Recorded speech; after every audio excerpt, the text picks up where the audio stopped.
Então, professora Carla, bem-vinda, é uma satisfação muito grande tê-la conosco. Fique à vontade, o microfone agora é seu.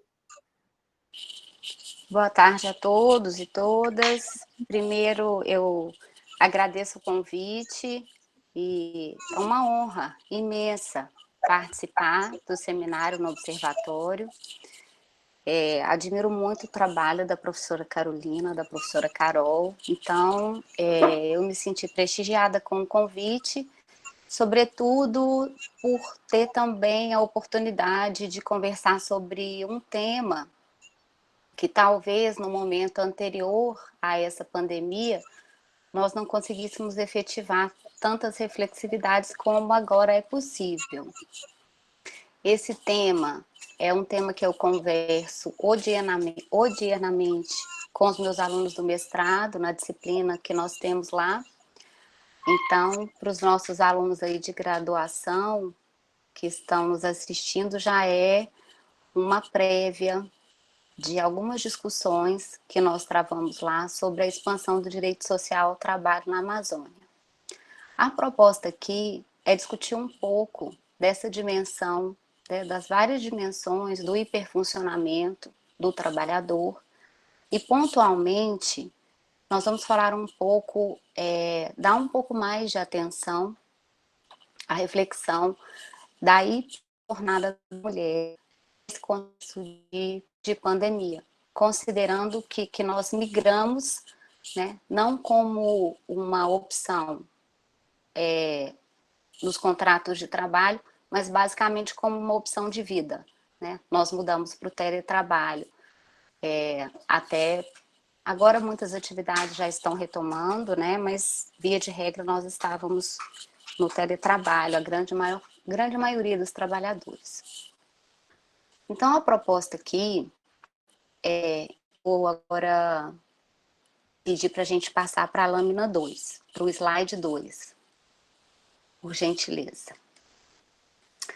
Bom, então, a proposta é a gente entender esse perfil de hiperfuncionamento, né, no contexto, na contemporaneidade de hoje.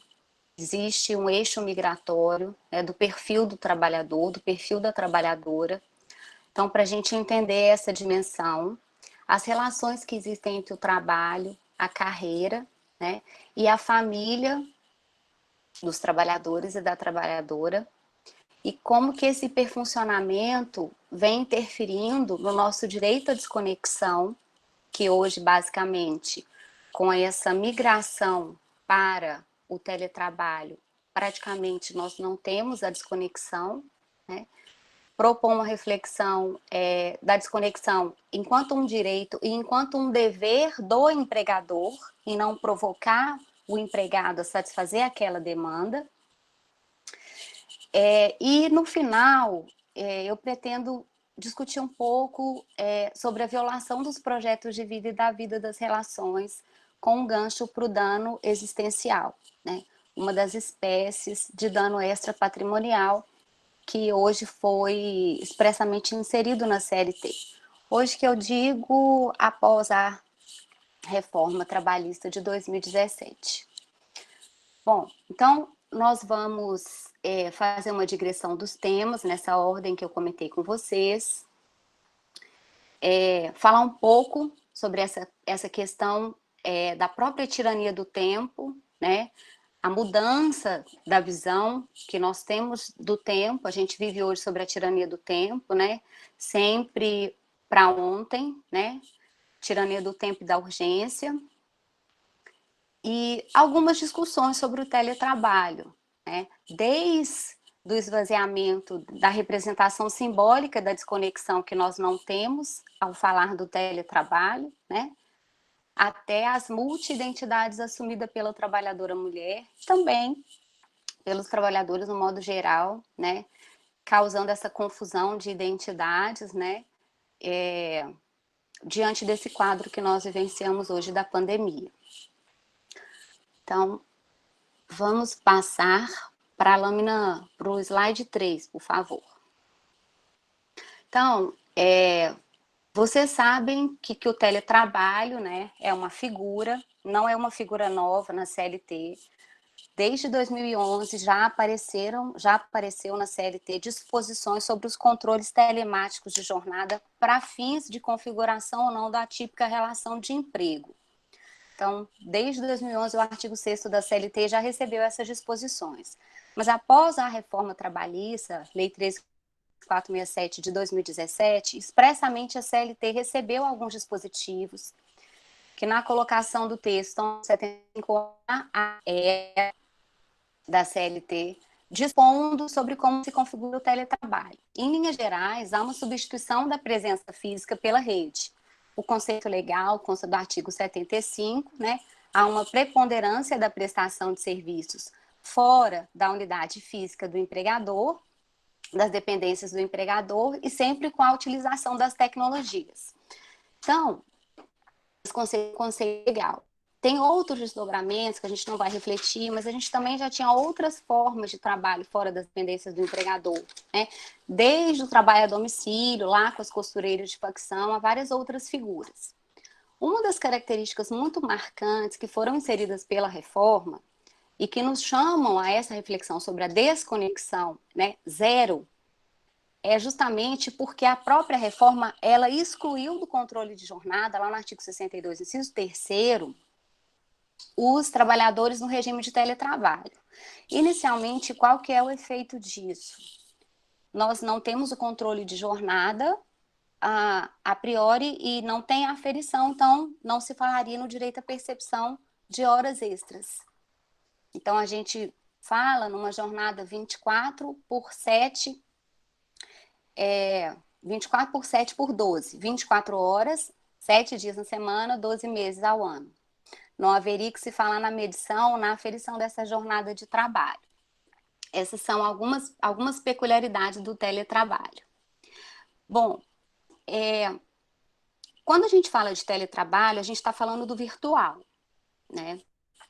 Depois, se vocês quiserem, eu posso deixar algumas referências, assim, dessas fontes que eu utilizo, né, nesses debates que a gente traça, e aí é só através da professora vocês podem fazer um comunicado que eu passo para vocês algumas obras que tratam dessas questões, tá ok, pessoal? Então, quando a gente fala no teletrabalho, a gente está reinventando uma cultura nômade, né? Eu tenho tempo, mas eu não tenho lugar. Nós substituímos o lugar pela sincronização e o tempo pela interconexão. E o que acontece com o teletrabalho? O teletrabalho, ele reforça a alteridade. Nós temos um conceito específico no direito do trabalho, que se aplica aqui, é a alteridade na compreensão do por conta e risco próprio, né? Uma assunção de responsabilidades. O que significa? Por exemplo, na exposição da CLT, nós temos a disposição de que o próprio empregado tem que tomar conta do seu maquinário, ele declara que ele entende como teria que ser a iluminação que ele está usando, a altura da cadeira, a altura da tela do computador, sua posição, questões de ergonomia, né? Então, o empregador ele vai transferindo para o empregado algumas responsabilidades, reforçando ainda mais essa questão da alteridade quando a gente está falando de teletrabalho. Quando nós falamos também do teletrabalho, e ainda nessa questão que envolve o virtual, né, é um contínuo. Não há um começo, um meio e um fim. É um contínuo, é ininterrupto. Uma das características da virtualidade, né, é ela fazer das coordenadas espaço-temporais do trabalho um problema sempre repensado, né? A gente não falaria numa solução estável. Então, há sempre uma continuidade do trabalho. O trabalho nunca cessa, ele se interrompe, ele nunca se finaliza. Nós passamos longe da sensação de dever, de cumprimento, de satisfação da obrigação. Eu fico sempre com a sensação que eu teria que ter feito alguma coisa a mais quando eu estou no teletrabalho, que eu ainda não fiz o suficiente, né? É muito característico do trabalho na virtualidade. E aí, o que acontece? Quando nós estamos no trabalho, nas dependências do empregador, a gente tem um rompimento muito claro do momento da desconexão. Por mais que a gente chegue em casa e depois volte a trabalhar, a olhar um WhatsApp, a olhar um e-mail, mas há um rompimento simbólico, há um simbólico muito forte quando a gente sai do trabalho. Você desliga seu computador, você fecha seu notebook, você levanta da sua mesa, você pega a sua condução para regressar para sua casa, você muda daquele ambiente físico, né? Você sai daquele espaço. Então, há um simbólico.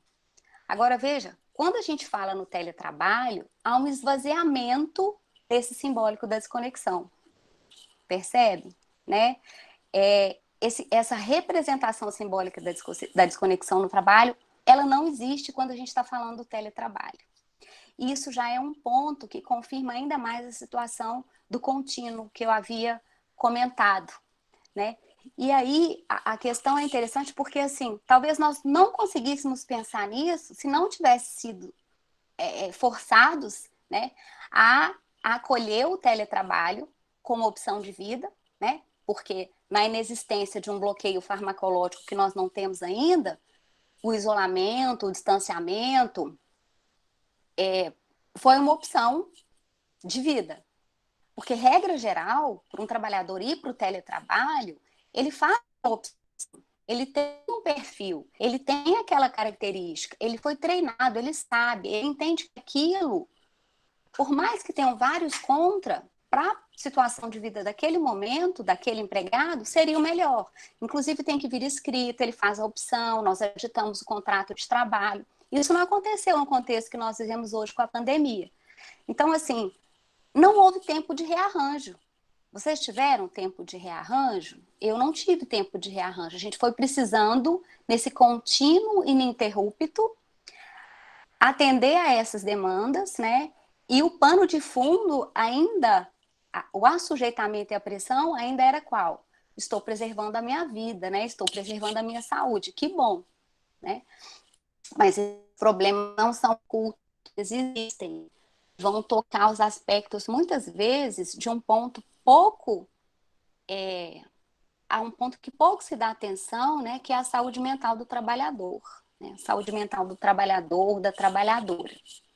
Então, esse esvaziamento da representação simbólica, da desconexão, ele reforça ainda mais o efeito de comprometimento, de interconexão, de interligação entre a vida profissional e a vida pessoal daquele trabalhador. Quando a gente fala nessas multidentidades, né, da trabalhadora, confusão de identidades e o não pensar em si, também como uma característica do teletrabalho, sobretudo o teletrabalho na época da pandemia, além dela não ter a possibilidade desse rearranjo, né, foi tudo sendo adaptado, desde o computador que se usa ao local em que se presta esse teletrabalho, ela tem as multi-identidades, né? Então, com propriedade, eu dou um exemplo, né? Nós trabalhamos, somos professores, coordenadores, mãe, esposa, dona de casa. Cuidamos de várias situações e, geralmente, por esse contínuo do trabalho, né?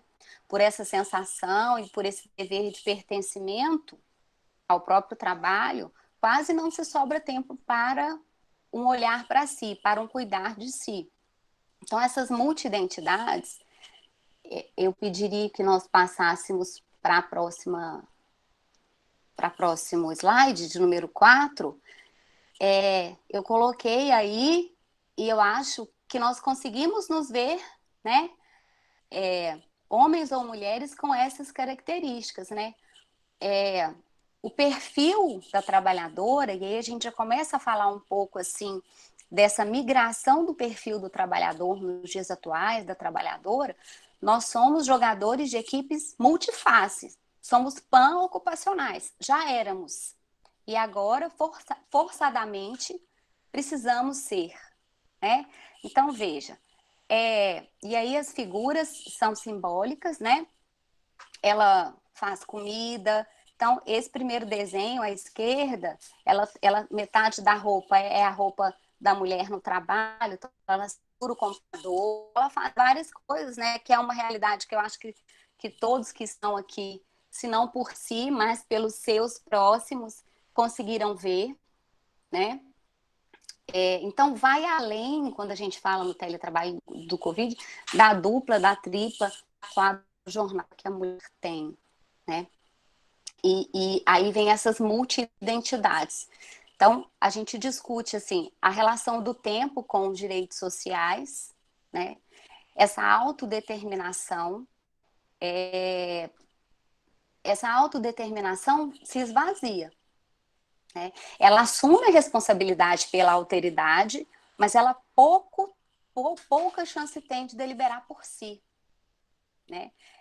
Aquele contínuo é sempre de reporte, é sempre de prestação de contas, é sempre da prestação de serviço, é sempre do feedback, né? Que diminui agora com o tempo, quando a gente fala de teletrabalho, os retornos, né, são muito mais rápidos, né?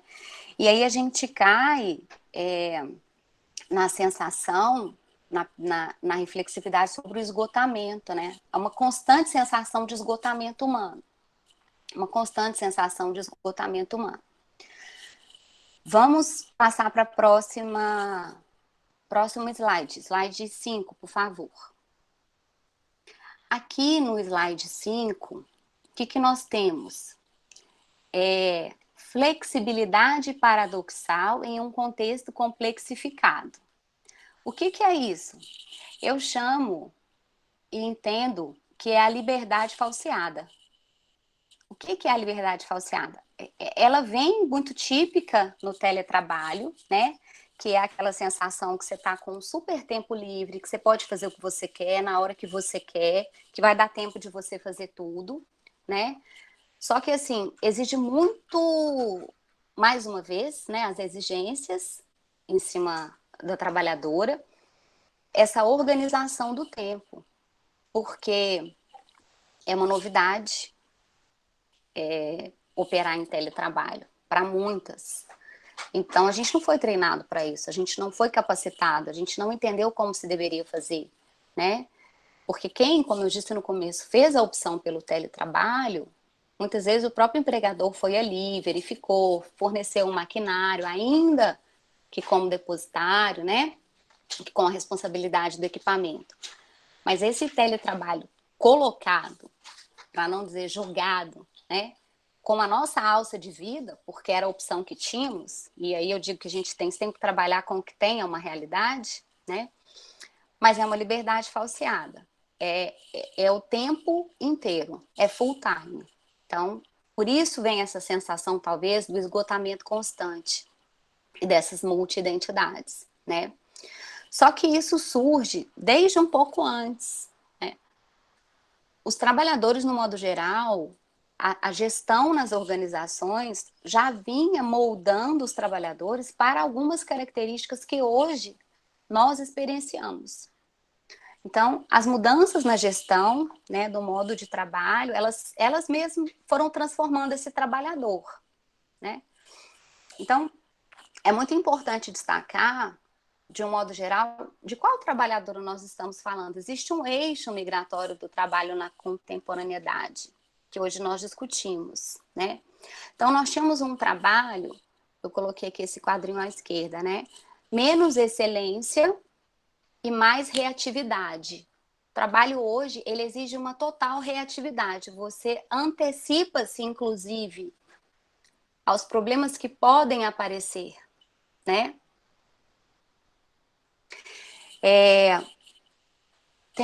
Tá tendo um movimento aqui no chat, tá tudo ok, professora? Estamos todos vendo. É que nós estamos comentando aqui que a todo momento que você dá um exemplo, que você traz um conceito para a gente se enxerga. Porque é exatamente isso que a gente está vivendo, né? Que a gente está vivenciando essa transição para esse teletrabalho. Exatamente. Não, eu achei que era alguma coisa de estar vendo a tela. Sim, a gente se vê todo momento, eu consigo me relatar aqui para vocês nisso. Tá? Ok. Vamos seguir. Então, a gente tem essa migração, né? Esse eixo migratório do trabalhador totalmente identificado. Nós totalmente nos identificamos, né? Trabalhamos com menos idealidade e mais urgência, né? Antes a gente via, talvez, né, confirmo muito assim a época dos meus pais, né? A época dos seus pais, aquele trabalho na empresa de muitos anos, né? Aquela carreira trabalhada, muitos anos, tinha um ideal, né? E agora é a urgência, né?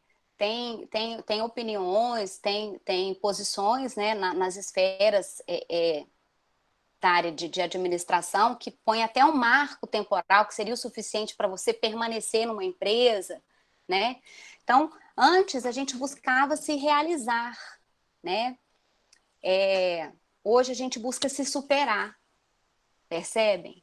Né? Não basta eu estar realizada, eu tenho que me superar. Lembram-se do desenho que eu projetei anteriormente, né? Nós somos jogadores, nós somos pan-ocupacionais, né? Superação a todo momento, né? Somos jogadores de equipes multiface.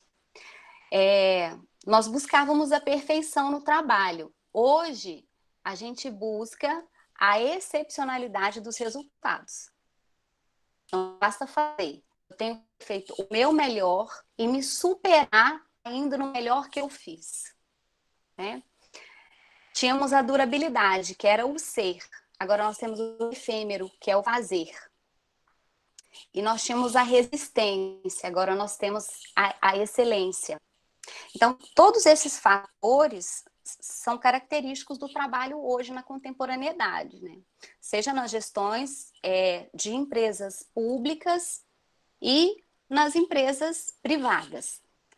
As empresas públicas, né, o serviço público não escapa desse perfil, porque nós trabalhamos, o serviço público trabalha com metas, trabalha com várias situações em que o assujeitamento e as pressões também existem, talvez sob um viés um pouco diferente, mas estão também presentes. Vamos para a próxima, por gentileza. Então, nós, sujeitos trabalhadores e trabalhadoras, né, nós estamos sujeitos ao excesso todo o tempo.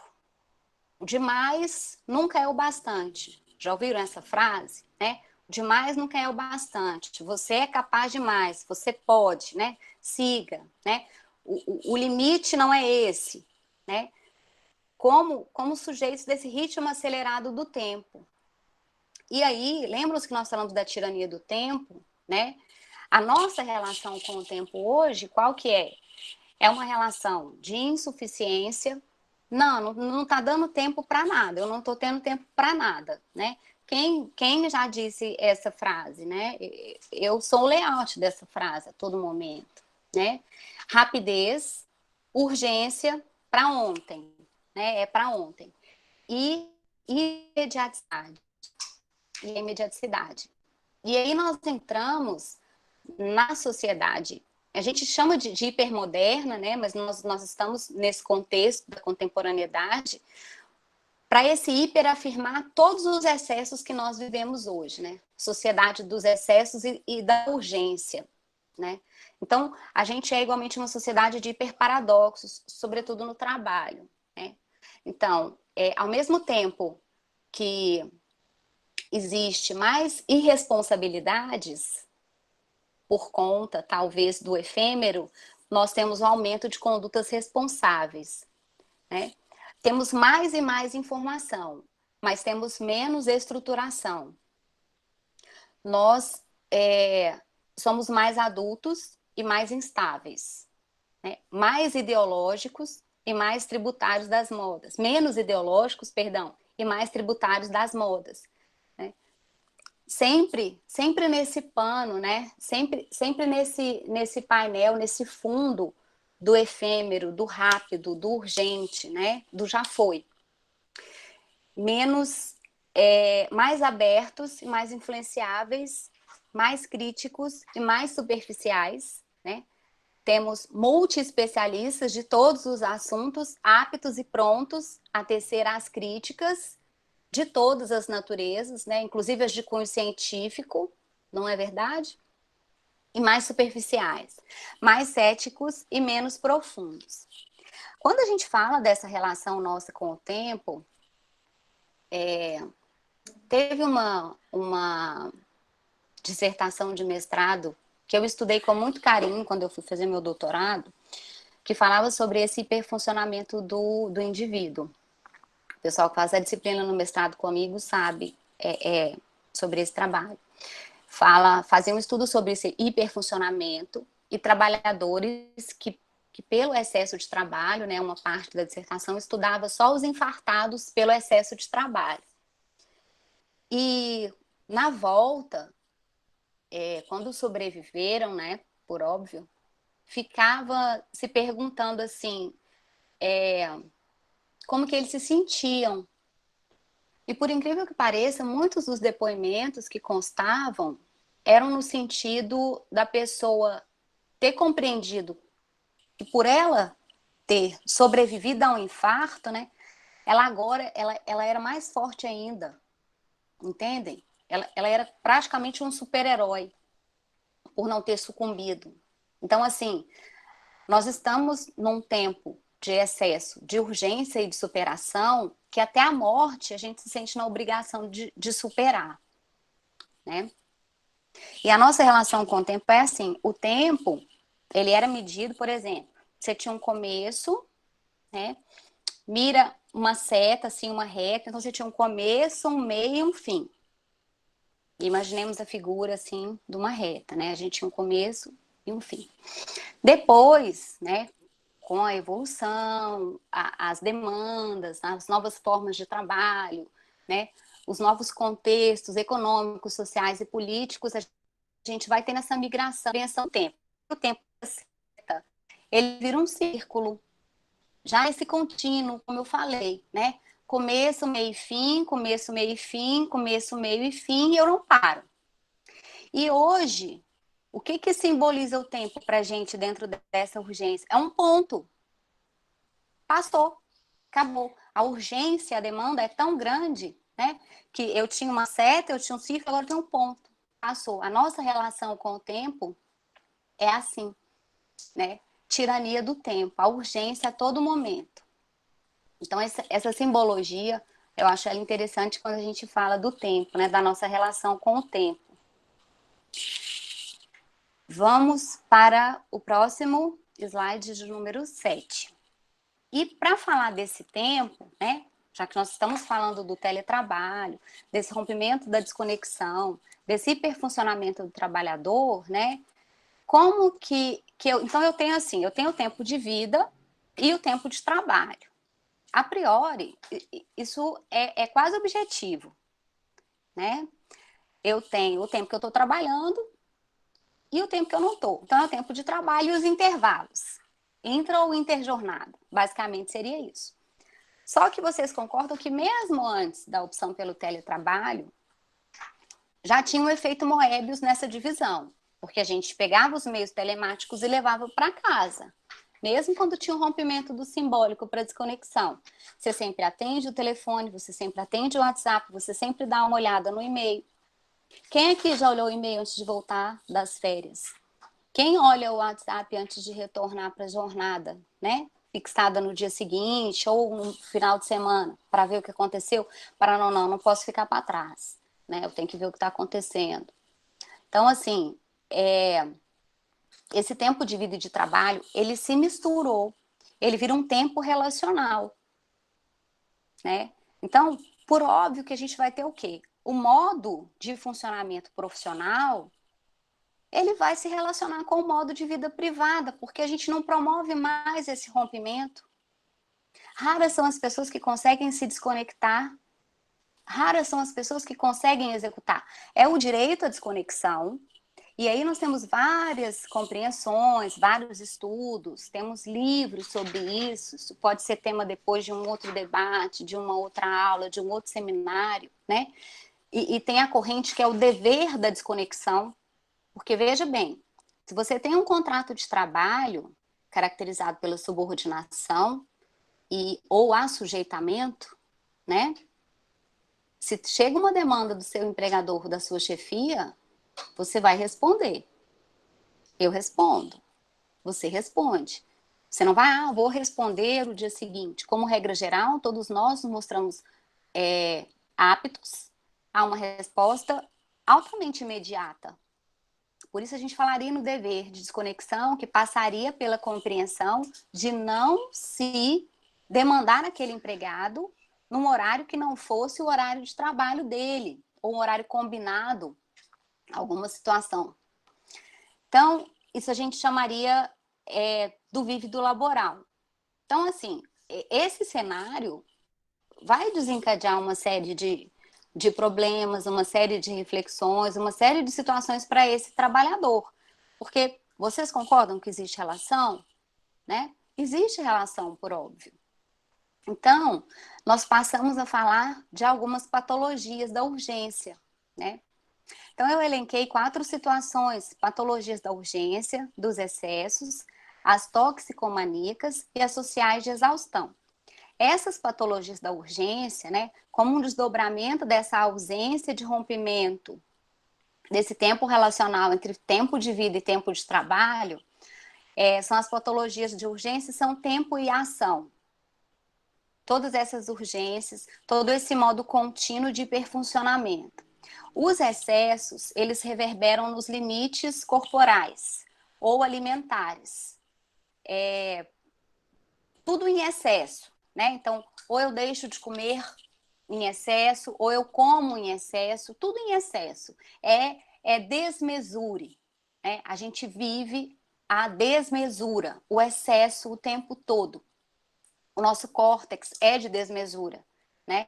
Então, eu tenho anorexia, ou eu tenho a obesidade. Quando a gente fala das toxicomaníacas, a gente cita a embriaguez toxicomaníaca, né? Substâncias alcoólicas, né? Ou, numa linha, aqueles estimulantes de ritmo, né? Não é bem um energético, ele é mais forte que um energético.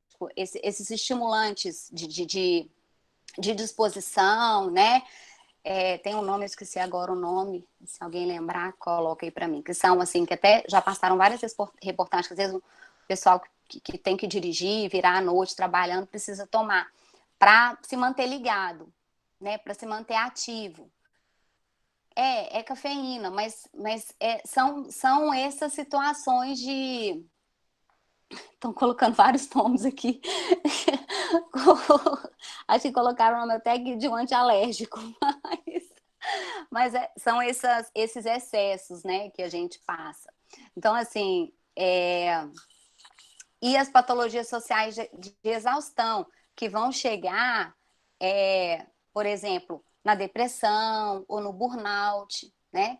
Isso ao longo do tempo, e hoje, como o excesso é muito, né, como a desmesura é muito acentuada, nós não precisamos de um marco temporal grande para o registro dessas patologias, só que elas são dificilmente, às vezes, dificilmente identificadas, pela pouca atenção e pelo pouco cuidado que se dá à saúde mental do trabalhador.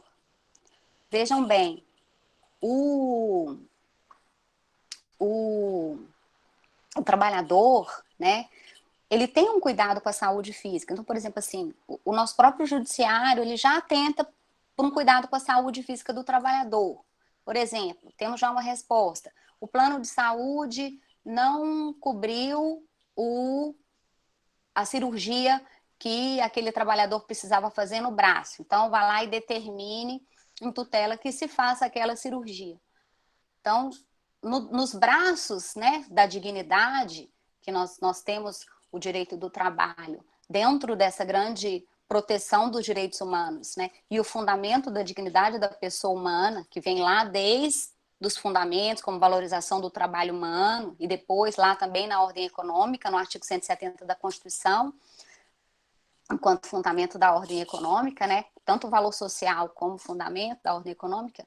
Mas o cuidado com a saúde mental do trabalhador, assim, eu acho que ainda engatinha-se, né? E o cuidado que o próprio trabalhador tem, né? Assim, o cuidado e a percepção, porque são percepções difíceis da gente conseguir fazer, né? Então, nós temos um ritmo acelerado, né? as demandas são exacerbadas, e aí esse perfil está inserido na gente. A gente chama como se fosse uma espécie de normopatia. O excesso é que é o normal. O excesso é que é o normal. Então, é a imperfeição de si. Lembram lá atrás quando eu falei, né? Não basta fazer, eu tenho que fazer o melhor do que eu já fiz, muito melhor e mais e mais e mais. Então, e aí vem o quê? Vem o orgulho na assunção dessas tarefas, né? E da sua indivisibilidade. Eu faço muito, eu fiz sozinho, percebem? Né? E por aí vai, né? A pessoa se considera, mais uma vez, a gente fica muito sendo comparado, né, a trabalhadores altamente performáticos, né, que era uma nomenclatura muito presa aos atletas, elas já migram um pouco para nós, percebem? Né? Então, somos heróis da jornada laboral e carregamos isso, né, com um orgulho, tá certo? Precisamos trabalhar, há uma edificação, há uma valorização, há o pleno emprego, né? Mas a saúde do trabalhador tem que ser mantida até para essa prosperidade no trabalho, né? Para essa mantença saudável do trabalho. Somos caracterizados por um exacerbado sentido de dever, né? E uma dificuldade de desconexão ou de ficar à toa. Chega a dar um sentimento de culpa se não estamos produzindo, se não estamos fazendo alguma coisa. Se não estamos produzindo, se não estamos fazendo alguma coisa. Chega a dar um sentimento de culpa. Então, assim, isso está impregnado. Se isso é uma característica já daquele trabalhador, e ele fica numa organização, e ela percebe essa característica dele, ela pesca e impulsiona mais e mais e mais essas características desse trabalhador. Né? E somos levados a essa teia, né? Que tem um livro, A Armadilha da Organização. Então, e nós somos levados a isso num contínuo, né? Passa pela homeopatia, né? O normal é isso, é fazer muito, é hiperfuncionar, é doação 100%, demais não quer o bastante, né? Isso vira a normopatia. Passemos para o próximo, por favor. 8. Então, pergunta-se, e aí tem uma autora, que é a Nicole Albert, de onde eu bebo todos esses estudos sobre o hiperfuncionamento do trabalhador. Eu li muito para o meu doutorado, as publicações dela. Eu vejo, perguntaria-se assim, a gente falaria numa mutação antropológica do trabalhador ou da trabalhadora? Né? O que nós temos de característica? Centrado nas faces imediatas dos seus desejos. Né? E aí, enquanto eu leio essas características aqui, eu queria que vocês fossem se perguntando, essa mutação antropológica, se vocês se veem nelas, e marquem, né? Centrado na satisfação imediata dos seus desejos. Tem intolerância à frustração? Está sempre buscando novas formas de superação do eu? Você está sempre atual? Você é sobrecarregado de solicitações? Sempre mais performático? Né? Perseguido pela urgência? Desenvolve comportamentos compulsivos? Nesse aqui, geralmente, a gente recua para admitir. Preenche cada instante com o máximo de intensidade? Eu consigo me ver em todas essas características aqui, né?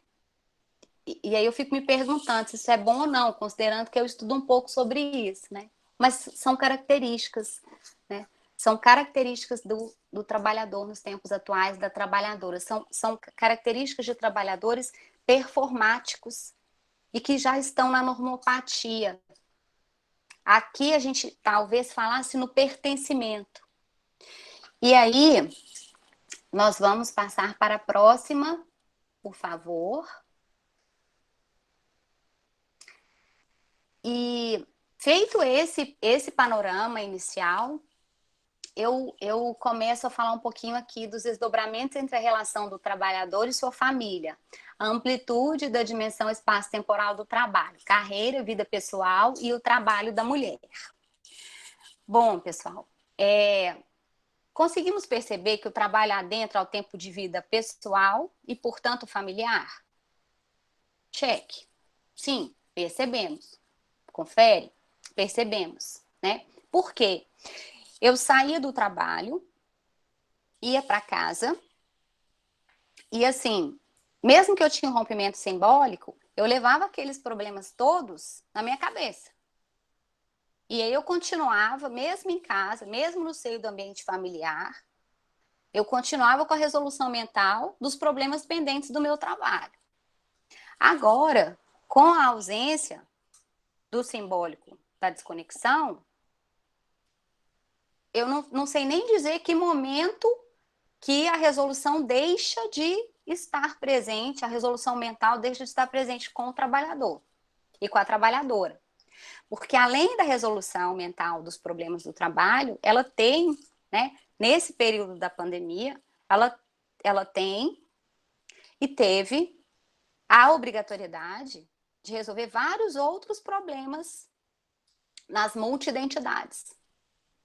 Esposa, mãe, dona de casa, professora, professora dos filhos, professora dos alunos. Então, multi-identidades, né? Só que como vocês viram lá que essas características estão beirando o que a gente chama de normopatia, existem alguns estudos que relatam que, inclusive, há uma satisfação e um reconhecimento, também nesse cenário da normopatia, de que a mulher, né, faz esse sacrifício, né, para a sua ascensão profissional, para a sua ascensão na carreira e para a sua realização. Porque nós precisamos lembrar e respeitar que o projeto de vida daquela mulher, daquele trabalhador, pode ser o trabalho. Carreira como investimento, carreira como projeto de vida. Sim, eu posso ter. Né? Então, independentemente do estresse e da dificuldade de compatibilizar a carreira e a vida pessoal, né, as mulheres que galgaram carreira estavam realizadas, né, apesar do preconceito e desafio percorrido para se chegar ao auge. Essa transcrição, ela é de um artigo que fala, intitulado Carreira e Família. Eu coloquei aqui embaixo os autores.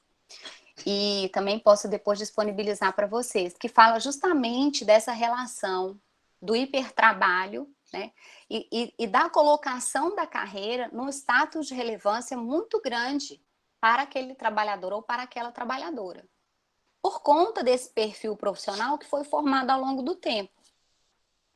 Então, então tem uma das falas, a ascensão mais rápida na carreira é conferida mais frequentemente como um reflexo de renúncias à convivência familiar, desdobrando em uma ascensão mais ligeira ao topo da carreira.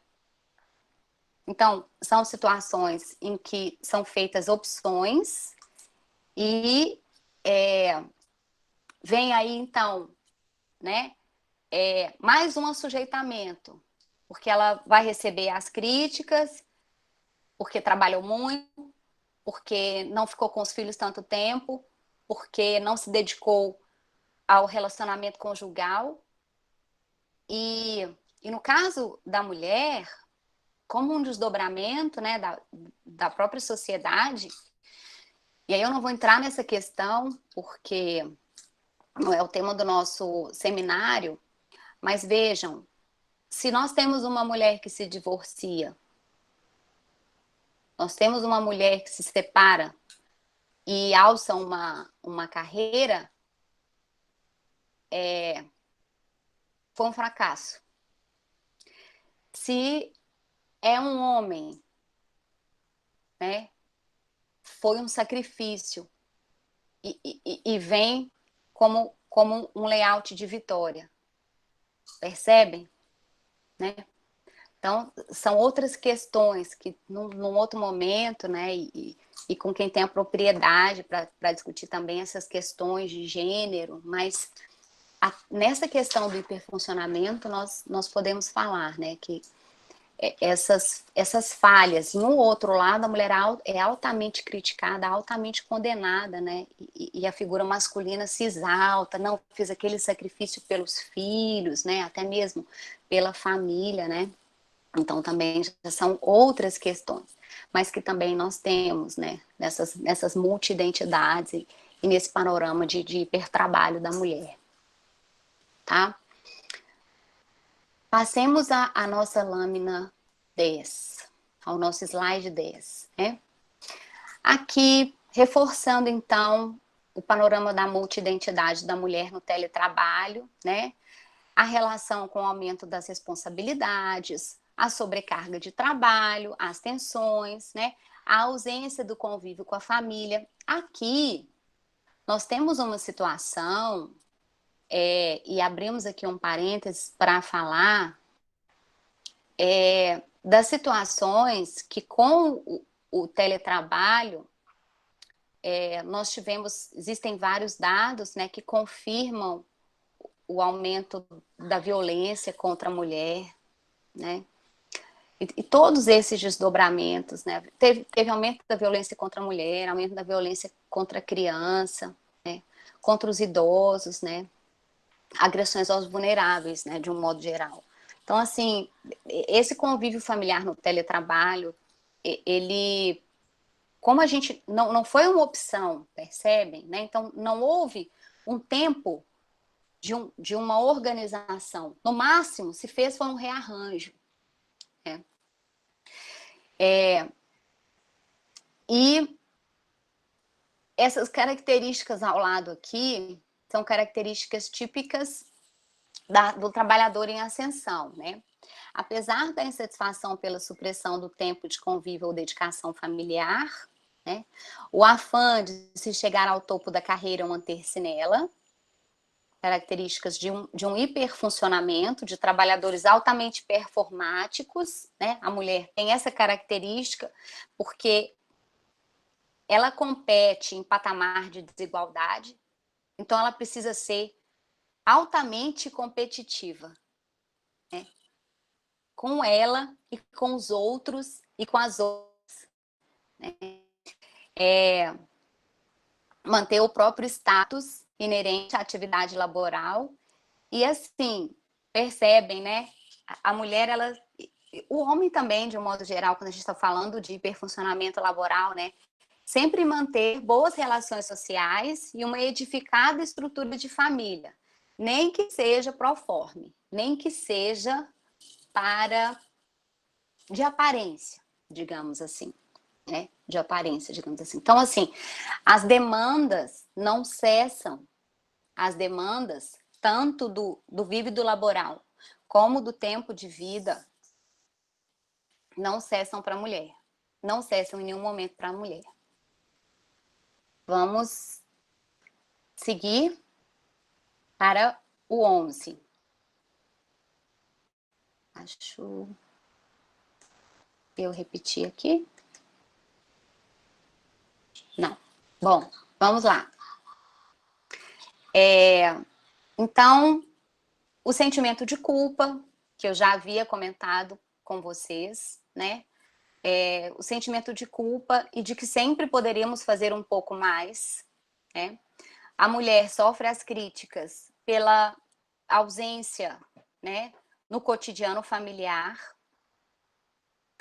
sente essa insatisfação em relação à falta de tempo para se dedicar à família, né?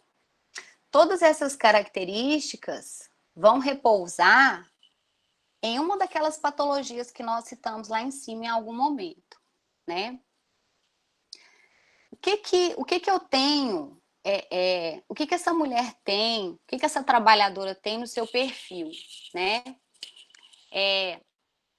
Ela não se encoraja a mudar esse vívido laboral, porque muitas vezes, como eu disse, ela pode ter colocado o trabalho num patamar de relevância que a sensação de pertencimento é total. Então, elas ficam inertes para mudar esse panorama, né? Além disso, quando a mulher alça um posto, um cargo no trabalho que ela queria, né? Ela tem a sensação de conquista, ela tem a sensação de sucesso, e existe todo um status no cargo e na posição almejada por ela, que é aquele lance, aquela situação da vitória, né? E o status também. Então, e ela sempre vai lutar, né? Eu li aqui o comentário, depois a gente vai falar um pouco. Então, ela está sempre lutando para atingir o requerido, né? E nós temos a presunção de sempre estar bem, fora do trabalho, a presunção de ter uma família estruturada, né? Estou falando novamente sobre isso, estava na lâmina anterior, mas a questão é o pertencimento, é a ideia da normopatia, do impedimento ao ser diferente, né? E isso tudo com um pano de normalidade, com um pano de naturalidade, né? Tem que se apresentar de modo elegante, né? Manter e estender suas relações pessoais, né? Sempre também nesse quadro. E aí, nós vamos passar para a lâmina, para o slide 12 agora, por favor. Quando a gente fala no teletrabalho, a gente tem sempre que tentar manter, de alguma forma, o coletivo do trabalho. Por quê? Nós temos que tentar ceifar ou diminuir, né, as estereotipagens e as violências. Então, tanto no caso do homem como da mulher no trabalho, né, mas sobretudo, assim, na figura da mulher, nós temos muitas violências e assujeitamentos, né, no trabalho. Então, não atingimento de metas, improdutividade, né, a sucumbência a alguma doença, e aí a gente migra, né, a gente desce no patamar de super-herói, de alta performance que não temos mais. Então, vai havendo um rompimento desse pertencimento. Então, enquanto coletivo de trabalho, é muito importante que a gente não deixe essas violências e essas estereotipagens, né, se alçarem, se sobressaírem, tá? Então, nós temos que pensar, inclusive, todo um cuidado nessa volta para o trabalho presencial, né? Inclusive, não supervalorizando essa volta, né? Mantendo essa situação do coletivo do trabalho, né?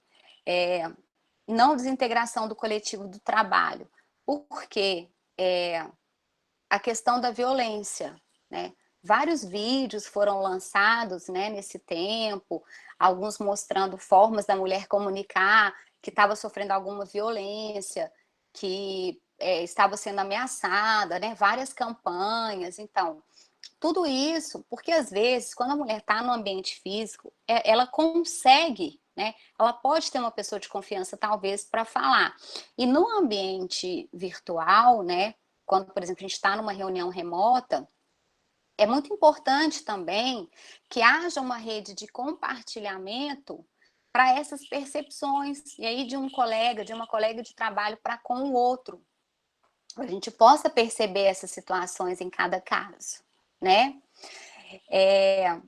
Aqui, caminhando para essas questões de violência, essa divisão de gênero, né, e essas multidentidades, eu entendo também como uma dessas formas de violência, né, sobre as multidentidades da mulher, né, isso é obrigação sua, né, porque, a priori, nós estaremos falando da mulher e do homem em casa, por exemplo, na questão do teletrabalho, né.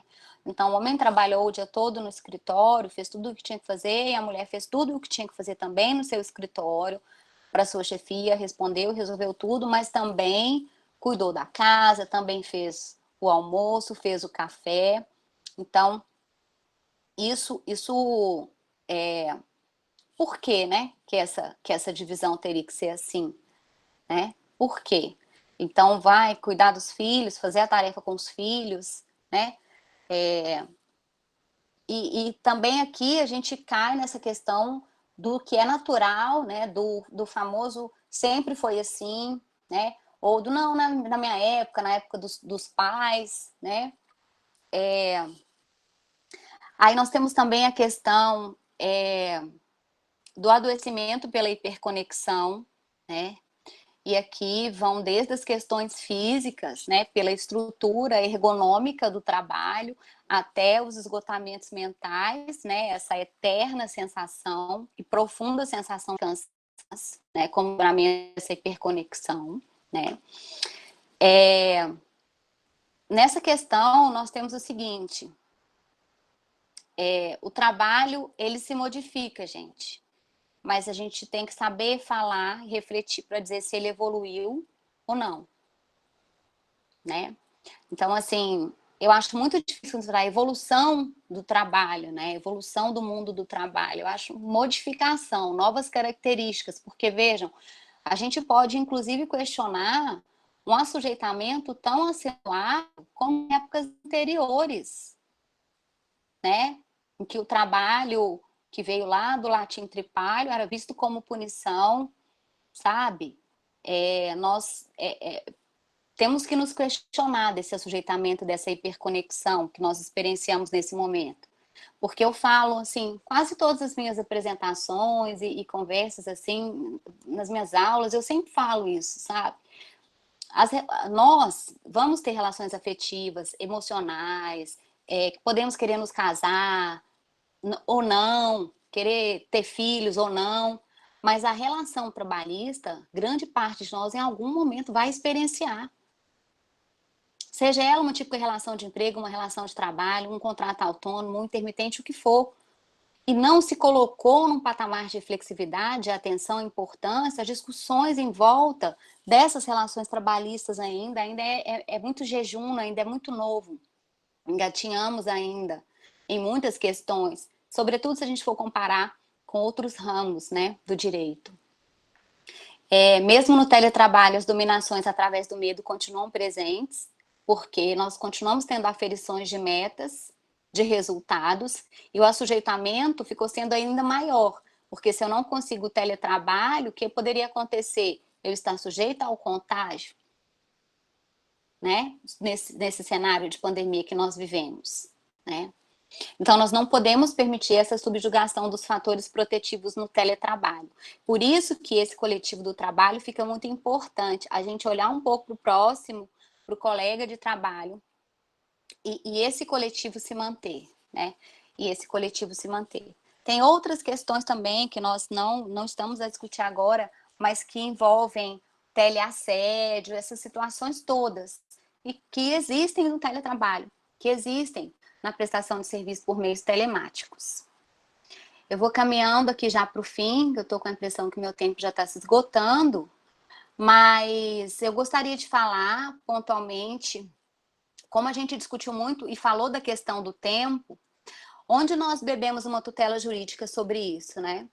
Numa figura que finalmente foi inserida pela reforma trabalhista em 2017 na CLT, ela está no artigo 223A, AG, que é o dano existencial, que é uma das espécies de dano extrapatrimonial, quando você tem a violação a um projeto de vida ou uma vida de suas relações por conta do excesso de horas trabalhadas, por conta do excesso de jornada.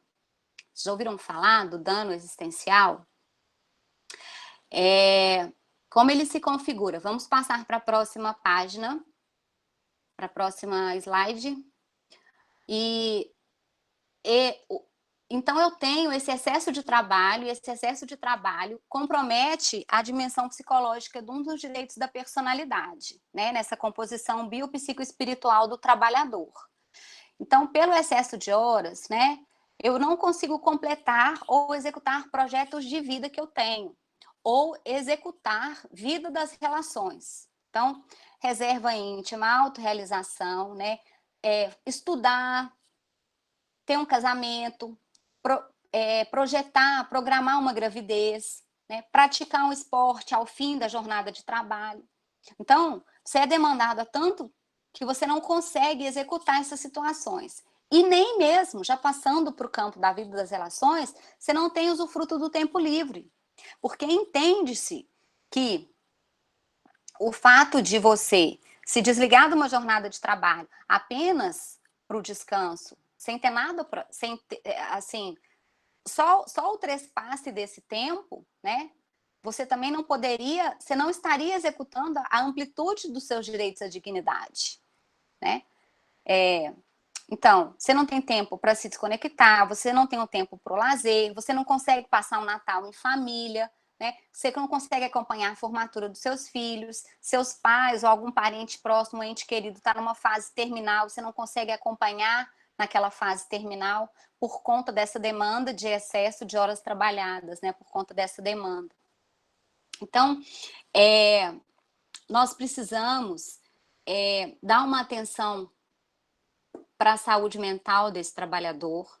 Nós precisamos dar do trabalhador e da trabalhadora, né? Nós precisamos fazer uma separação entre tempo de vida e tempo de trabalho, lançando luz e reflexões para tempos futuros muito próximos de estabilidade emocional, né? De estabilidade psíquica, de cuidados com a saúde mental. Nós temos, inclusive, hoje, muitas demandas judiciais, algumas já, né? De estresse, depressão, burnout. E antes a gente tinha basicamente situações que eram atreladas à LERO, à DORT, físicas, né? Lesão por esforços repetitivos, doenças ocupacionais relacionadas ao trabalho. Então, de proposta para reflexão que eu gostaria de trazer era isso, né? Essas, então, foram as minhas contribuições. E eu agradeço a oportunidade de ter participado do seminário com vocês. Agradeço a presença de todos também. Muito obrigada.